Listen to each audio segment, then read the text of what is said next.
Di lokasi inilah Ayu Indraswari ditemukan tewas termutilasi pada Minggu malam 19 Maret 2023 lalu. Potongan tubuh Ayu ditemukan di kamar 51 yang disewa oleh pelaku dengan harga Rp60.000 per 6 jam. Selain termutilasi, polisi juga menemukan luka sayatan senjata tajam di leher Ayu. Kami berusaha mencari tahu awal mula kasus ini terungkap. Kami coba bertanya kepada karyawan penginapan. Sayangnya karyawan yang kami temui tak ada yang bersedia dimintai keterangan. Kami kemudian coba menemui Kepala Dusun Purwodadi, Desa Pakem Binangun, Kecamatan Pakem, Sleman, Yogyakarta. Namanya Kamri. Saat itu, Kamri ikut mengevakuasi jasad Ayu Indraswari yang sudah termutilasi.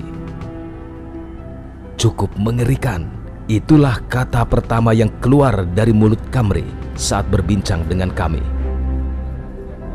Sebagai kepala dusun, Kamri adalah orang pertama yang dihubungi pihak penginapan saat ditemukan jasad Ayu. Pertama kali saat setengah 11 itu ditelepon sama Anggun, yang punya Anggun, disuruh ke sana. Saya langsung ke sana, tadi langsung tanya, ada apa Mbak? Ada pembunuhan Pak Duko. Loh, di kamar berapa? Kamar 51. Setelah dilakukan olah TKP, Kamri pun ikut mengevakuasi jasad Ayu yang sudah tak utuh lagi. Kondisi jenazah memang betul terpotong-potong. Di bagian kaki menjadi 3 bagian. Terus yang kepala luka di tenggorokan dengan luka. Di belakangnya 2 luka karena itu kena besi, dihantam besi, kemungkinan besar. Dan itu eksekusinya di tempat tidur, jadi ada darah nempel di tembok.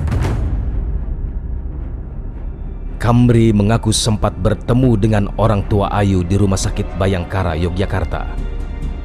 Sampai sana sudah ditunggu bapak ibunya korban. Itu jenazah anak saya. Oh, tidak tahu Pak, saya cuma disuruh Pak polisi suruh nganter jenazah ini, wujudnya sudah di dalam kantong. Wujudnya kayak apa, lukanya kayak apa, saya tidak tahu menahu Pak. Intinya saya cuma dimintai tolong sama Pak polisi untuk membawakan jenazah sampai ke Bayangkara. Kasus mutilasi yang sempat menggegerkan warga ini ditangani aparat kepolisian daerah istimewa Yogyakarta. Hari Minggu tanggal 19 Maret 2023 pukul 22, penjaga Wisma mencoba untuk mengetuk pintu dan memeriksa kamar 51 di Wisma Anggun 2 tersebut, yang mana sudah lama tidak keluar penghuninya. Kemudian setelah itu penjaga Wisma melihat melalui jendela ada sosok tubuh manusia tergeletak di kamar mandi dan ada bercak darah di situ. Dengan kondisi yang dilihat oleh penjaga Wisma, kemudian mencoba membuka paksa pintu dan ternyata benar ada sosok tubuh manusia tergeletak di kamar mandi dalam keadaan terpotong-potong. Polisi yang melakukan penyelidikan kasus mutilasi di Sleman, Yogyakarta akhirnya menemukan titik terang. Dia lah mematani. Pak Borok apa nih? Pria berambut gondrong inilah yang membunuh dan memutilasi korban Ayu Indraswari. Ini tak borok sih. Terus baru gue. Lek gorong gue apa? Betul pisau. Gue pisau. Gue pisau. Kalau pisau gede, Nggih, pisau. kater karo gending. Gue pisau sing gede kuwi. Itu sih gede niku. Nah, terus Baru gue tak biaknya. Nggih, Bang niku tak dimutilasi niku teng kamar mandi. Mutilasi nang kamar mandi. Mutilasi nang gue pisaunya gede gue ya. Terus gede. Gede kan milih teng ngene alirane niku. Nek gede enten teng kasur, tapi empun kula dilapi kali teng lantai. Heru Prastio, pria 34 tahun yang tercatat sebagai warga Dusun Wunut, Desa Bandung Gede, Kecamatan Kedu, Temanggung, Jawa Tengah ini diringkus pada Selasa 21 Maret 2023. Pria 34 tahun yang tercatat sebagai warga Dusun Wunut, Desa Bandung Gede, Kecamatan Kedu, Temanggung, Jawa Tengah ini diringkus pada Selasa 21 Maret 2023.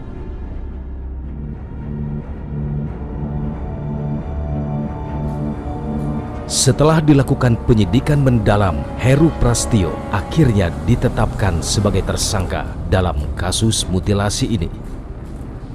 Lalu bagaimana awal mula Ayu Indraswari bisa terbunuh? Pada saat itu pelaku mempunyai ide untuk mendapatkan uang secara cepat, sehingga timbul idenya yaitu mengambil barang milik korban.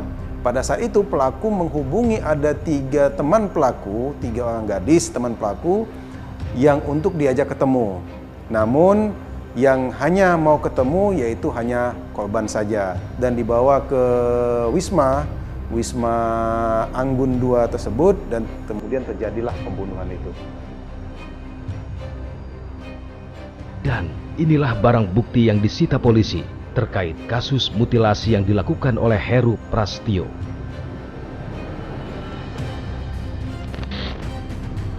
Dua unit sepeda motor ini adalah kendaraan yang masing-masing digunakan oleh Ayu dan Heru saat peristiwa pembunuhan terjadi.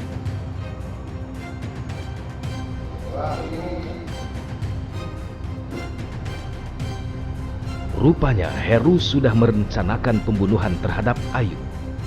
Berikut cuplikan pengakuan Heru Prastio, sang eksekutor. Apakah Anda sebelumnya mempunyai pikiran akan melakukan kejahatan itu atau tidak? Ya, sudah saya rencanakan semuanya. Rencanakan semua sampai kejadian seperti itu? Ya. Oke. Perasaan Anda itu seperti apa? Melihat kondisi korban yang telah Anda melakukan tindakan seperti itu? Itu saya melihat korban sedikit ragu-ragu untuk melanjutkan. Cuman mau bagaimanapun itu sudah terjadi. Dan di situ Anda mengambil uang korban berarti? Ya, mengambil uang. Untuk makan? Ya, untuk mengambil uang serta barang-barang lainnya seperti HP sama kunci motor. HP dan kunci motor? Ya, sama STNK. Dan untuk keluarga korban, apa yang ingin Anda sampaikan? Saya ingin bertemu langsung kalau bisa dan meminta maaf. Kepada siapa? Kepada keluarga korban. Dengan keluarga Anda? Itu kalau bisa saya pengen ketemu secepatnya. Saya pengen minta maaf untuk kelakuan saya yang seperti saat ini. Motif pembunuhan yang disertai mutilasi ini sendiri berlatar belakang utang piutang. Pelaku mempunyai hutang di 3 aplikasi pinjol, yang mana total hutang pelaku di pinjol tersebut ada sejumlah total 8 juta rupiah. Sepertinya Heru memang pusing dengan permasalahan utang yang membelitnya. Hal ini diperjelas dengan ditemukannya 2 lembar kertas berisi curahan hati Heru